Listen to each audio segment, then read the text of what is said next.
नमस्ते. नाव काय सर? संजय राजे. अच्छा, आपला स्टॉल कोणता आहे, म्हणजे काय मिठाई यात्रेतील मिठाई स्टॉल. यात्रेमध्ये म्हणजे दरवर्षी तुम्ही प्रत्येक यात्रेमध्ये हां, सातारा जिल्ह्यातल्या बऱ्यापैकी थोड्याफार यात्रा करतो आम्ही. आणि इतर वर्षी कुठे असतं आपलं, म्हणजे इतर दिवशी कुठे असतं? प्रॉपर नागठाणचं आहे आम्ही, आणि नागठाण्यात आम्ही सासपडे रोडला आम्ही राहिलो आहे. तिथं आमचं दुकान आहे. शिवाय आणखी सैनिक कमानीपाशी आमचं दुकान असतं.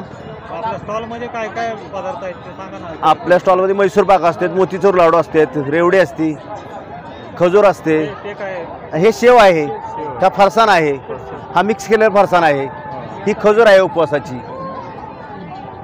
हे चिरमुरे आहेत चांगले, हे रेवडी आहे, ही जिलेबी आहे,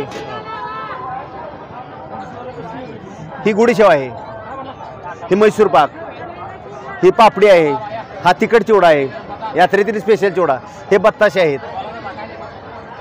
एवढं सगळं आपण या स्टॉलमध्ये आपल्या असते. हा, विक्रीला असते. म्हणजे साधारण असं जो मिक्स घेतला, हा म्हणजे आपण सुकामेवा म्हणतो, हा, तो जर घेतला तर साधारण किती रुपयापासून कितीपर्यंत? 50 रुपयापासून पुढे असतो. मिनिमम 50 रुपयापासून असते पुढं. हे माप हे जर माप घेतलं तुम्ही तर हे माप 30 रुपये देतो, आणि हे मिक्स आम्ही 20 रुपये देतो सगळं.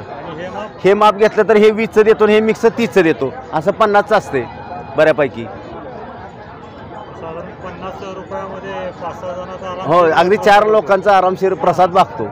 आरामशीर 4 लोकांचा व्यवस्थित प्रसाद भागतो.